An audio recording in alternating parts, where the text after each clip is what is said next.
بسم اللہ الرحمن الرحیم۔ السلام علیکم پیارے بچوں، میں امید کرتی ہوں کہ آپ سب خیریت سے ہوں گے۔ میں آپ لوگوں کی 7ویں جماعت کی اسلامیات کی ٹیچر ہوں۔ آج ہم اپنی آگے پڑھائی کریں گے۔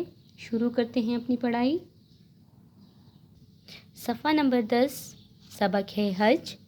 ہم یہاں تک اپنی پڑھائی کر چکے تھے، ہم اپنی آگے پڑھائی شروع کرتے ہیں۔ حج کی اہمیت۔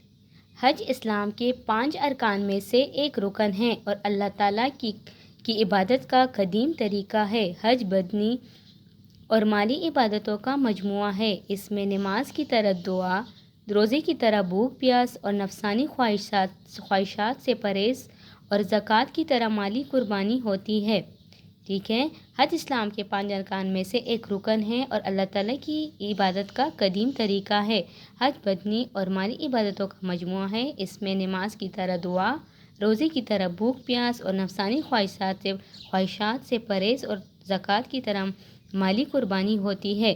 حج میں خلوص، تقویٰ، عاجز اور انکساری، بندگی، اطاعت، احسار، قربانی، صبر، استقامت اور توکل علی اللہ جیسے جذبات اور احساسات نشوونما پاتے ہیں۔ حج کے دوران انسان اللہ تعالیٰ کے راستے میں مصائب اور تکلیفیں برداشت کرتا ہے۔ یہی بہت سی نعمتوں کو اللہ تعالیٰ کے حکم کی تعمیل میں چھوڑ دیتا ہے۔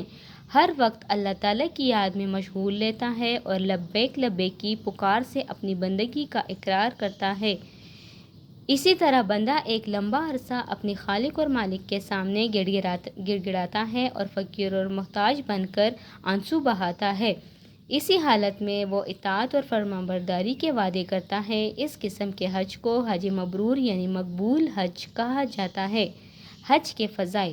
حج کے بے شمار فضائل احادیث میں مذکور ہے، ان میں سے چند درج ذیل ہے۔ نمبر 1 ہے، جس نے اللہ تعالیٰ کے لیے حج کیا اور اس میں کوئی شہوت رانی نہ کی اور نہ کوئی گناہ کی بات کی تو اس کے سارے پچھلے صغیرہ گناہ معاف کر دیے جاتے ہیں۔ ٹھیک ہے۔ نمبر 2 ہے، حج مبرور کا بدلہ جنت ہے۔ حج مبرور کا بدلہ صرف جنت ہے۔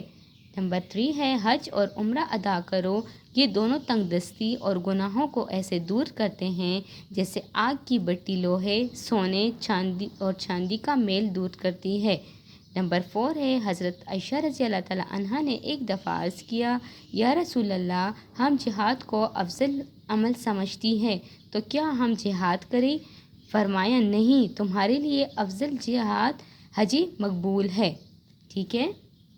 یہاں پہ دیکھیں کہ حج اسلام کے 5 ارکان میں سے ایک رکن ہے اور اللہ تعالیٰ کی عبادت کا بہت پرانا طریقہ ہے، بہت قدیم طریقہ ہے۔ حج بدنی اور مالی عبادتوں کا مجموعہ ہے۔ اس میں نماز کی طرح دعا، روزے کی طرح بھوک پیاس اور نفسانی خواہشات سے پرہیز اور زکوٰۃ کی طرح مالی قربانی ہوتی ہے۔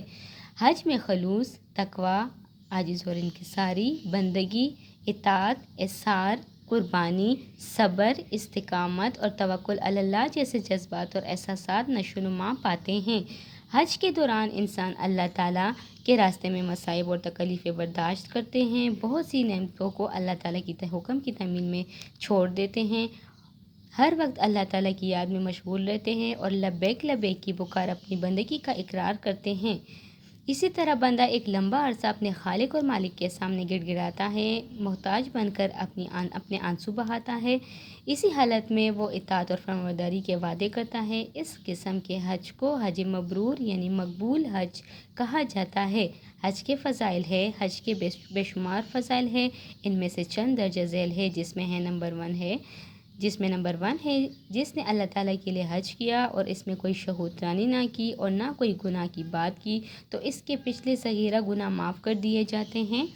حج مبرور کا بدلہ صرف اور صرف جنت ہے۔ حج اور عمرہ ادا کرو، یہ دونوں تنگ دستی گناہوں کو ایسے دور کرتے ہیں جیسے آگ کی بتی لوہے، سونے اور چاندی کا میل دور کرتی ہے۔